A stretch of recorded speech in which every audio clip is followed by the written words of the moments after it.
This is a Simplified Preflight for a Falcon 3. And so if you crash your glider, or you take anything apart to do maintenance, or it's somebody else's glider, really you should do what the manual says and check every little thing, every fastener, everywhere. But the problem with that is if you do that every time you set up, you'll start glossing over things, going too fast, and skipping a few important things. So this procedure is just going to show you stuff that you should do every single time, assuming it's your glider and you've just been flying it normally, you haven't crashed it anytime recently. And so this is just as a result of stuff that can fail as a result of normal use or setup errors, or after a few common maintenance items like changing a down tube. And it's going to take me longer to explain it, but when you do it, it's only going to take about 2 minutes. I always start in here at the apex of the control frame and then work my way down and then around the back of the glider, come around this way, and then end up at the nose. So that's what I'm going to be doing. And so the hang loops are in the position I want. These could sometimes slide if this Velcro comes loose, and the backup is to the rear. These rings could snag on the neoprene or on something else and start pulling out. Doesn't usually happen, but maybe somebody didn't replace them when they changed the down tube.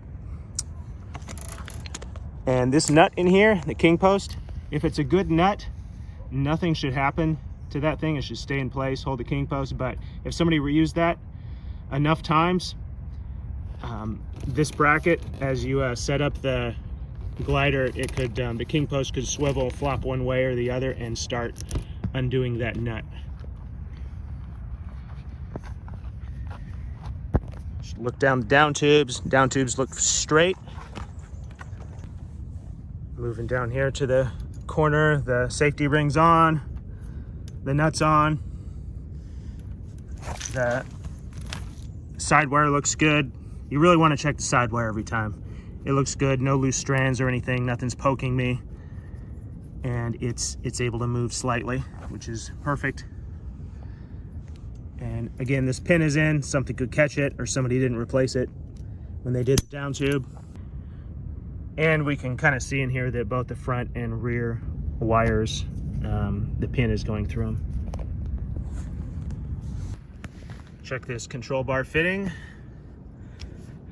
You want to see the control bar flush up against the fitting here, just like it is, instead of the control bar actually further back right here, because sometimes people will stick it part way in and then not actually stick the pin through the hole in the control bar.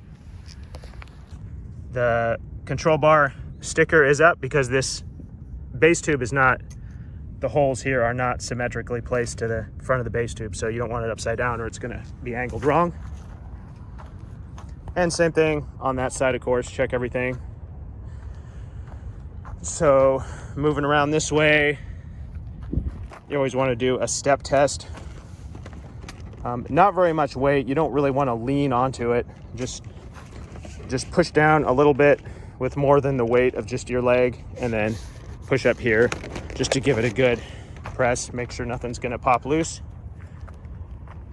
And as you go around the sail the entire way, I'm not going to keep saying it, but you just want to check, make sure there's no rips, anything that hasn't been attended to that could get worse. Usually not critical right away anyway, but anything big definitely you want to take care of. And this tang at the side wire is pointing the right direction. Just make sure it didn't get swiveled around the wrong way. And we can see from this direction, we can see the nut, that white cap nut is still on top of the steel nut. So it's secured.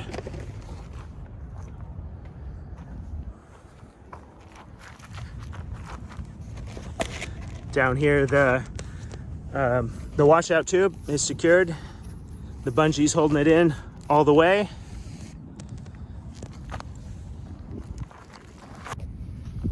At the wingtip that last batten is secured against that nub thing on the leading edge. Strings are secured. And this transverse batten right here that the washout tube presses against from the bottom, sometimes it can move out of its sleeve and hang up on this batten right here. So you just want to make sure it's sitting in between these two battens like it is. You see it poking out a little bit, but it's fine. It's still in between the battens. And of course, all the flip tips, make sure they are all attached. On the bridle lines, just make sure that you didn't twist the ring around when you installed it so that it's not looking like that, but everything looks straight. And this spring is still working on the hook so that the bridle lines don't fly out. Down here on the bottom of the keel, the top wire is secured, the bottom one is secured, the tang, and also importantly, this spring here is coming up. Sometimes this can get stuck on some gliders, so you gotta attend to it. Make sure it's not getting stuck. And then all the same things on this side of the wing that you checked on the left side of the wing. Again, the side wires, check all the same stuff, very important. And now finishing up at the nose. I usually just put the nose cone on temporarily, sort of, while I'm setting up so that this doesn't flop around. As you can see, this string is set straight. You don't want this to get twisted up and start fraying this stuff. And so while it's up like this, also check both sides.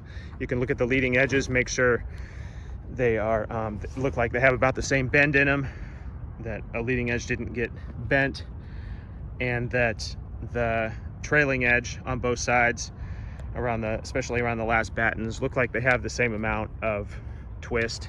It looks pretty good.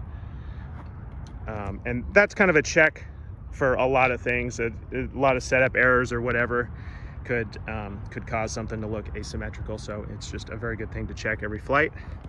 And then when you set it down, before you secure the nose cone, you don't see any daylight in between that screw and the tang. Same thing here. So the screws are not backed out because they can. And the nose batten is secured. And this tang is here, and especially this thing still has a spring in it and it's holding it securely. Everything looks good. Put the nose cone back on. And when you're all done, what I do, just to signify that I've finished my pre-flight that I know, I just give it a tap on the nose and it's ready to go.